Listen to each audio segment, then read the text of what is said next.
Hey everyone, and welcome to Almost Cancelled. I'm Peter, that is Connor, and we are going to talk about Marvel's Runaways, Season 1, Episode 6. It is called Metamorphosis. Full spoilers for the episode, as always. First thing I want to say honestly about this episode is, damn it, Molly. You're probably my favourite of the kids. You're cocking up. You're cocking up at the end of the episode right there. Yeah, she's not doing so good. Yeah, Catherine's all sniffing about now. She knows that she knows something. Understandably, because she basically just tells her. Oh, I saw some robes. Tells her? Tells. Alright, okay. I thought you were going to say told, but you said telt instead. You said telts. If it came out like that, it was not intentional. I had a T, basically, is what I'm saying. I had a T at the end. I didn't, but I wasn't listening to myself. Why would I? You wish you could.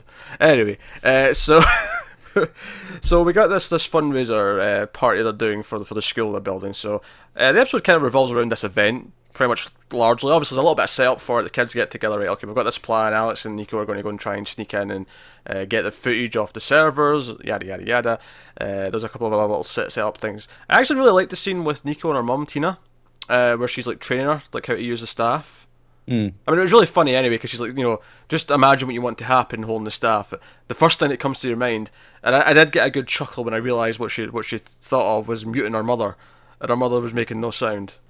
Yeah, it was nice. Even just afterwards, when Tina's like, "I'll try not to be offended by that," like I'm like, you know what? That is the most likable and funny you've been the whole show. You've been so death stare the entire time. It's actually kind of nice to see you be normal, yeah. That was the big thing. I think this episode, more than anything, made her a little bit sympathetic.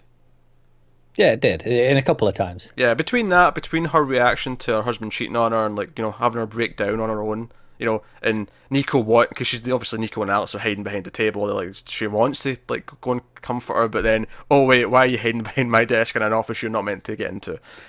That'd be an awkward conversation, wouldn't it? But I think they did a good job of that. They also, I mean, the whole flashback at the start, it kind of set up the idea that, well, first of all, it's meant to be like 15 years ago. And every single actor looks the exact same. Yeah, I like sometimes you have these, 15 years ago, 10 years, whatever. They'll make a bit of effort to make them try and look a little bit younger. It usually fails because it's harder to go younger. It is. Honestly, it doesn't really bother me because the funny thing is I feel like 10 years you get away with. I feel like there's a lot of 28 and 30-year-olds who look pretty not that different, right? Okay. I feel like just a different hairstyle maybe does 10 years. 15's a bit more hard to swallow, but at least do a different hairstyle. But here, everyone just looked the same. I mean, the only difference, of course, was that Molly's parents were there, because it took me a second to like, are these two? Oh, they're Molly's parents before they die. Yeah. Right, good. On that. And they're surprised at what's happening. It's the first time. Yeah, they weren't aware they were actually just going to kill someone, and they're all doing it because they've all gotten gifts from Jonah in some way. In case of Alice's parents, it seems to be the house, and they're the end to his property career. Seems to be what they've gotten, and so on. They've all. I mean, they're all rich. They're all filthy rich. So they've all benefited greatly. It seems. But they find that camera, and I was questioning why they still film everything like this. Yeah, I wonder if it's part of an agreement with Jonah at this point. Maybe. Maybe it's because he's like, no, this is how it is done. My way. I was wondering if it was more of a sort of we know we have to all trust each other, because if that tape goes to anyone, we all go down. So if it exists, then no one can turn on anyone else, because the proof. No, it's true. That's true. Yeah, the proof gets everyone in trouble. So. I thought maybe it was like that kind of thing, but again, it looked like the same camera that the kids found in present day. It did seem identical, and that's the bit that really makes me struggle with it being 15 years ago. Don't get me wrong, 15 years ago, you're at what, 2002, which, by the way, the fact that 15 years ago now is 2002 is terrifying to me. Then, it comes up at the start saying 15 years ago, and I'm like, oh, that's just 2002. I remember 2002. Yeah. This is bad. Now, the first time that ever, I'm sure I've said this before, but the first time that ever happened to me in a movie was the Fantastic Four movie that came out a couple of years ago, and it would cut to when they were all kids and junior high, and I'm like, wait a minute, I was 17. Yeah. in this flashback. What the hell? What's happening? Time's moving on. I don't like it.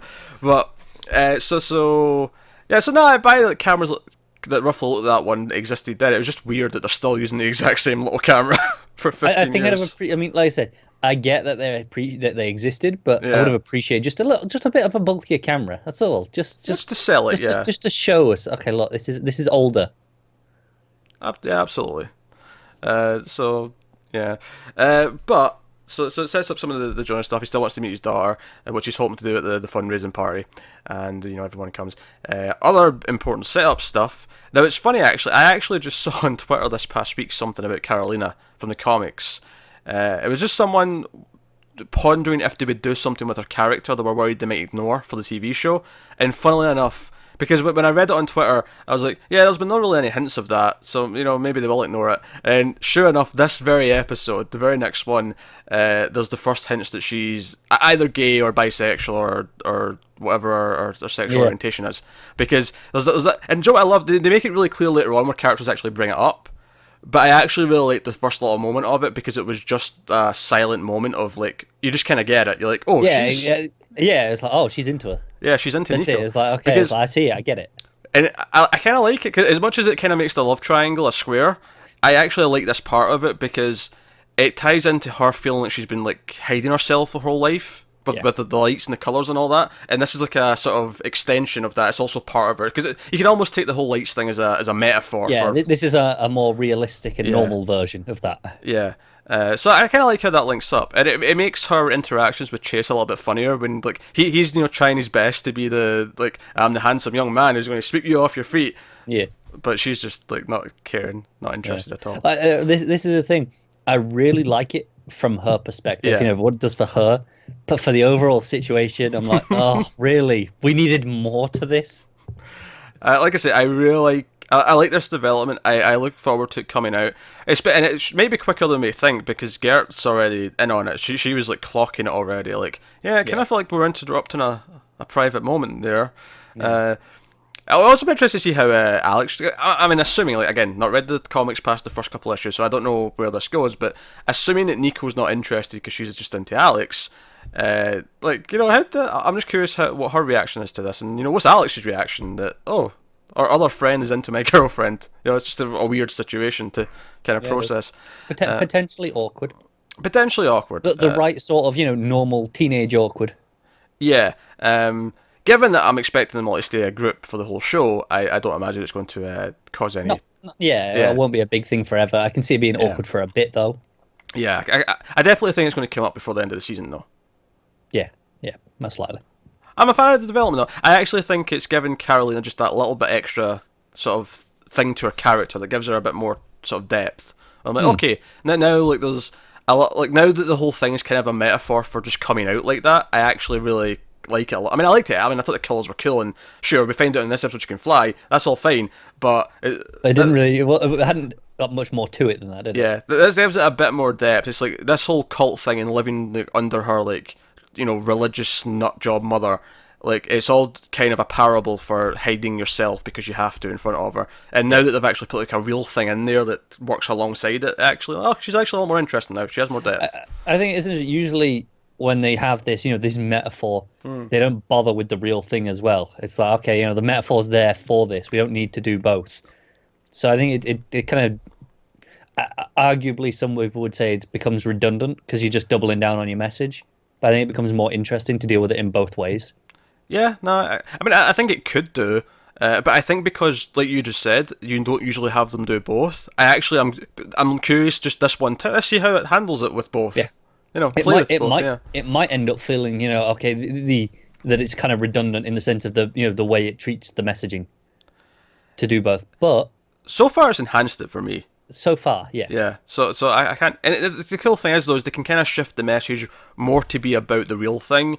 And the other stuff can be, she has cool powers. We can just have fun with that now.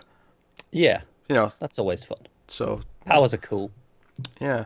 And of course, it actually makes a lot of this, because I think, without that revelation, the scene where Chase has her on the roof and she's getting kind of drunk because she feels bad, mainly because Gert kind of called her out on her sort of lying to herself.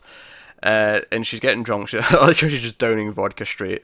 But Chase is, like, trying to, like, he's trying to talk to her, and she's up in the edge of the roof, and he's like, hey, maybe you should come down from there. I think that scene was far more interesting because of this new revelation than it was before. Like, him getting for the kiss, I think before, it wouldn't have been bad necessarily, but it would just feel like, oh, okay, dude, obviously he was going to go for a kiss at some point. Typical teen, whatever. Yeah. But because we know she's actually not into him, and she's into because Nico. we've been working under the assumption that she is into him up until this point. Yeah, she'll just fall for him, and it'll just be a typical couple kind of thing down the line. This actually made this scene have a weirder subtext that made it far more interesting to watch. Because now, like, Chase does it, and he sort of says that thing afterwards, like, well, if you were going to go off a building and I thought you were going to die, that seemed like a perfect time to do that. And it kind of is like a typical kind of really movie romantic moment to do the first kiss.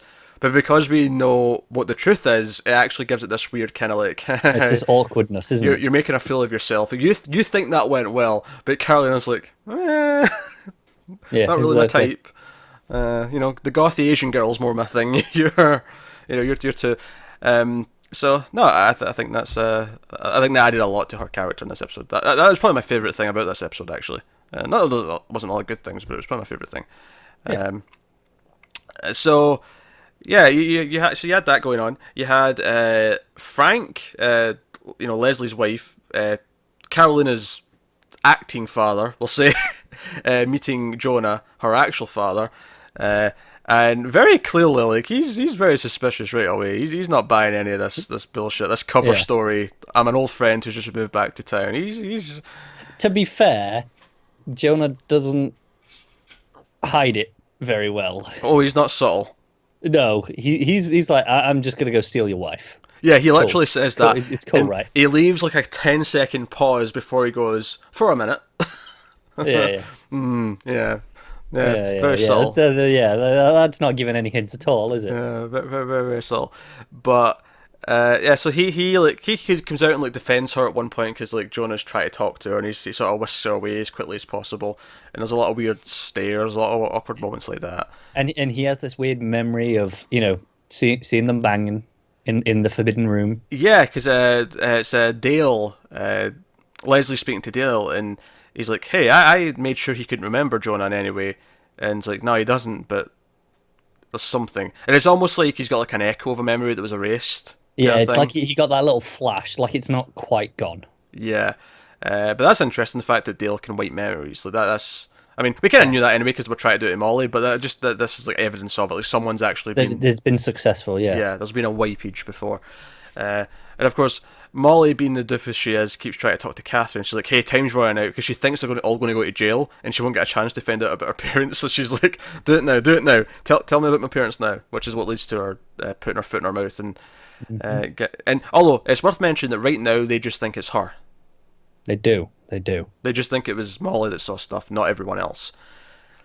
So that could be interesting. I could see them maybe grabbing her and the rest of the kids, like, realising she's been taken and being like, okay, we need to go and save her. I could see that maybe being a thing that happens. I can. Part of me feels alright. Like, we just kind of did that with Alex. So that feels a bit, we just did that. I think it's different enough because it's the parents themselves are saving her from. Because this will presumably be the moment where the battle line is drawn, where they come out and say, we know you're all bad, we've seen what you did. Okay, that's assuming that they know it was the parents that took it, because obviously they thought it might have been the parents that took Alex. They didn't know. Yeah. Alternatively, I could see like Dale and Stacey, Gert's and Molly's parents. I could see them maybe not going along with any plans that Catherine and the rest of the Pride might have.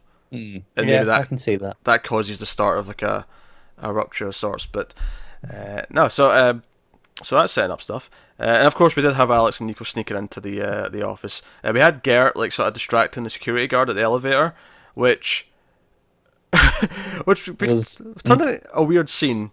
Strangely amusing. It was. It was kind of weird because it was like. Because at first it was like, Gert, okay, she's not feeling very confident about being able to kind of essentially flirt like the guard and distract him. But she was kind of doing an okay job. And she sees the book, let's talk about Kafka.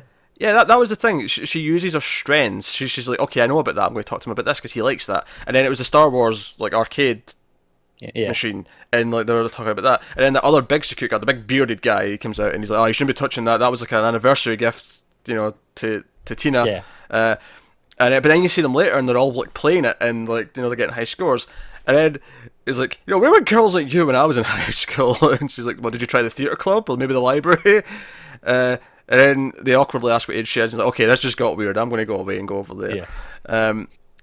It was a very bizarre scene, like the whole It thing, was. because I mean, obviously it was weird at the end because of the whole age thing, but it was fine because she acknowledged that it was weird, and she was Yeah, like, but even okay. before that, it was kind of surreal. Like, because at one side she was doing really well at this distraction, but then she was really obvious in the way she kept looking over at the elevator. Yeah, yeah, Like, it was like, what is going on? How is this working? But like, it was crazy. yeah. It was a very odd scene, but still, I mean, I can't say it wasn't entertaining while it was happening, so No, I it's true. can't follow it. So you had Nico and Alex sneaking in. They have proprietary connections on the servers, which is actually really smart. Like if you can make your own type of connection, Yeah, no, I don't blame on that one. so that's a very smart tactic. Every good tech company should do that. So they have to go up to her mum's office, and of course Alex lies through his teeth. Now he like she knows the card's not working, and she tries to type in the password, it doesn't work, and he's like, "Oh, let me try," and he just guesses it, and he gets it right, and she's like, how did you do that? He's like, "Maybe I'm just that good," and I'm like, "Okay, no, you just knew something. You just had Yeah, I'm like, no, this is bullshit. you had a good guess. Maybe it was a guess, but it was an educated guess. So you had like an idea. Maybe her sister's name or something like that, or because later on she like questions him on it, and he's just like, "No, it was password. Your mom's a busy woman. She's got all these companies and stuff. Like, no, like, she has just password. Got lucky." I don't buy that for a second. Oh, I don't still. buy it either. It was either like something related to the pride, or maybe the sister's name or something, but it was something he could predict. Yeah, yeah, because it was he kind of just put it straight in. It wasn't a very long password, and He didn't try like more than his once. Like it was different if he had like 5 attempts and like. yeah, exactly. And his reason though his password is like, oh, she's the tech woman. Who'd have guessed that the tech woman has a password as password? It's like no one, because no tech person in the world is stupid enough to do that. They're just not. Yes, the tech person is more likely to have something really stupid because they know it's less predictable. Yeah. See, that's the thing. If this is a guess, no matter what it is, I call bullshit. Just the premise in general, because she should be better than that as someone in the tech industry. I don't know, I'll let them off with that just because. Let's say it is to do with her dead daughter. It'll be a sentimental thing or something. I'll let them off. Like, Maybe. I agree. A tech person is more likely to use like a random generator to like give them, just gobbledygook. But It's why I'm hoping he knew the password somehow. Not like, and it wasn't a guess. He knew it before he got there. he'd hacked into something and. Yeah, So- I don't know how he got it, but I hope he did somehow. It won't bother me if he didn't. I'll let that slide. Bothers me a bit. But It's just like, look, I'm willing to accept the powers. I'm willing to accept the telepathic dinosaur. This is a step too far. Drawing a line. Anyway, so they get data. They don't get to watch it though. They just get data. They have to decrypt it. Yeah. So no doubt he's got the wrong thing, and it'll be Almost certain. it'll be a recipe for pumpkin pie or something. I don't know. But so they got some data. We had them hiding in the office while she's crying, because obviously we have the big thing where Victor starts to have like a breakdown on stage and just brings up, because he's been listening to the cell phone conversation, or he's not. Well, no, it's not a cell phone conversation, but he's hacked the cell phone so that he can listen to the conversation in the car. So he's heard everything. He knows about the affair. In fact, one of my favorite little funny moments actually is when Nico and Alex finally come back down, and like Chase comes up and is like, "Hey, did you know about our parents having an affair?" It's like, "What? My mum and your dad?" No. My mum and your mum? No. Your dad and my mum. Especially, I like the idea that she like expected our mother first, and not like the fact that it's her dad, who she always maybe saw as the kinder one, Yeah. being the one having the affair, maybe hits her a little harder. I thought that was a nice little touch. Yeah, definitely. But yeah, so yeah, Stein has breakdown. But apparently, Jonah has magic brain cancer serum. Yeah, this is convenient.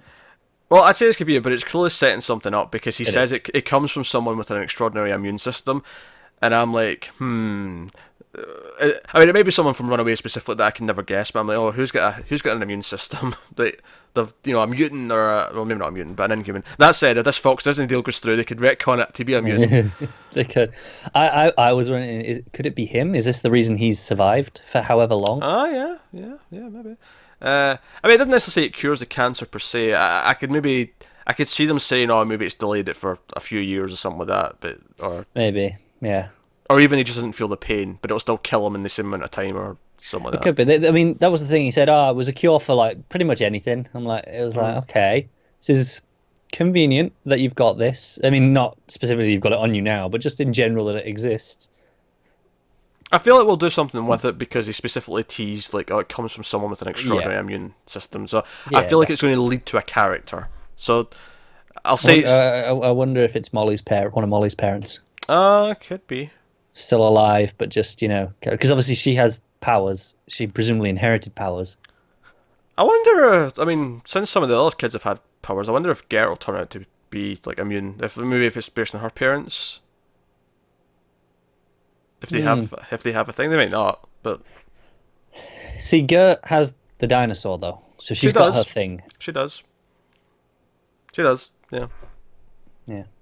This is just a thought. Probably complete nonsense, but thing. So he gets injected. Although it's worth mentioning, Dale swipes the bottle. He's going to investigate it, which is again why I think it's not just convenient because they're actually going to do something with it. Where Dale's like, "Oh, I'm going to test this some bitch. Let's find out what's going on here." Yeah, I think this is where I can see him kind of going, seeing the DNA in it that it's whoever it's from, and going comparing it to samples that he's had in the past. That said, I think if it was Molly's parents, he would instantly think that he would jump to that conclusion, perhaps. Maybe he has, which is why he took it. He's like, I want to check this for myself. But I think the way he took it, though, implied to me that no, he was just like, he didn't know, and he was genuinely wanting to find out. No, it could be. As opposed to like if it's Molly's parents, where he would naturally be like, okay, it's probably them. This is fishy. Especially since they died in suspicious circumstances. They always talked about who started the fire and stuff like that. They were suspected of it. They weren't suspected, but they were worried they would be suspected because they saw them on the day they died. So, suspicious circumstances. So yeah, Jonah being the one who killed her parents is pretty not definite, but definitely likable. Yeah, likable. Lightly, definitely lightly, not likeable. Important distinction. Yeah, there is. I kind of just brushed over that. I was like, I know what you mean. I'm not fighting. I pick and choose my battles of when to correct you. That was not well and worth it. But I wonder if Molly's parents, how we see Dale and Stacey are kind of trying to make a break for it. They kind of want out. I wonder if Molly's parents did as well at some point, and that's what got them killed. I wonder if Dale and Stacey knew about that, which is why they took in Molly. Yeah, maybe. I mean, I buy that they just took her in because they were friends. Someone had to take her. Yeah, they were just they liked her, they liked her parents. Yeah, But yeah, I'm just seeing the way that that Molly's parents left them the cabin or the house somewhere else. The one they were running away to. That's right. Yeah, that did come from them. That's a good point. So it very well could be. But no. So that was episode 6 of Runaways. Yeah. I thought it was pretty solid. I think some of the actual party floor stuff was a little bit not tedious, but just cringy here or there a little bit. Yeah. There were moments. I think just compared to last episode, which was really action packed and really all about getting to Alex, and then you had the big moment that they used all the powers, but a lot more adrenaline in last week's episode. Whereas this one was just more good little character things sprinkled throughout and different kind of things like that. I like. Go on. I was gonna say, and the awkward, all hands in at the start when they were all agreeing to the plan. I really didn't like that. I like that scene. I liked most of the scene, but then the hands in part, I was like, this is going on too long now. And the awkward joke about it was just didn't land for me at all. Okay, all right. Yeah. Joke was a dud. I liked what they did with Nico's thing with the blood. So apparently that's a thing in the comics. Yeah, in the comics it was much harsher. It was like actual self-harm was the thing. Yeah, and obviously, but they've toned it down, but still okay, no, there's got to be like her blood that activates powers still. Yeah. So no, I like that. I like that she's learned to use the staff. I feel like when the inevitable running away happens, she'll probably sweep that first, so they've got some firepower. I really hope so, because otherwise she doesn't have a lot to do. in terms of powers. In terms of powers.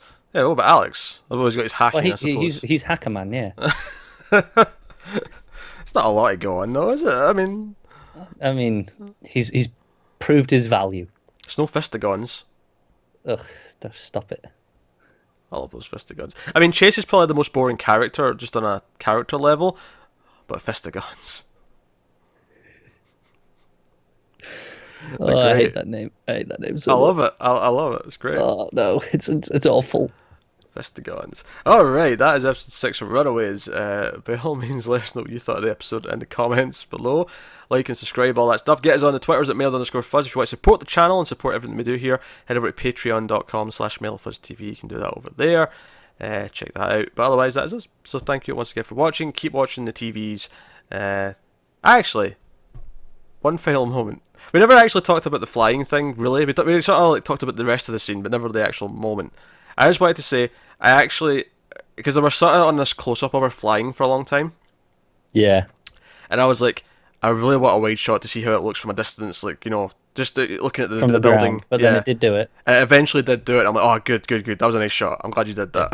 Yeah. Just to see how ridiculous it looked with this glowing person, like, just floating. Yeah, it did look stupid. In the right way. Yeah, in a good way, yeah. It's supposed to look stupid. It's supposed to look like, okay, no, hang on, you're just glowing. Well, I think stupid's an unfair word. I think it looks not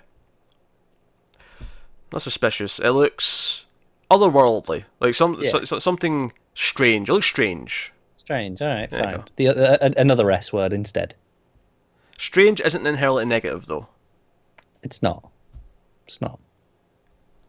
That was a weird. It was a weird time to add another point when I was literally just about to say was. goodbye. But there you go. That's us, guys. Thanks for once again for watching. We'll see you next time. Have you got any vanilla?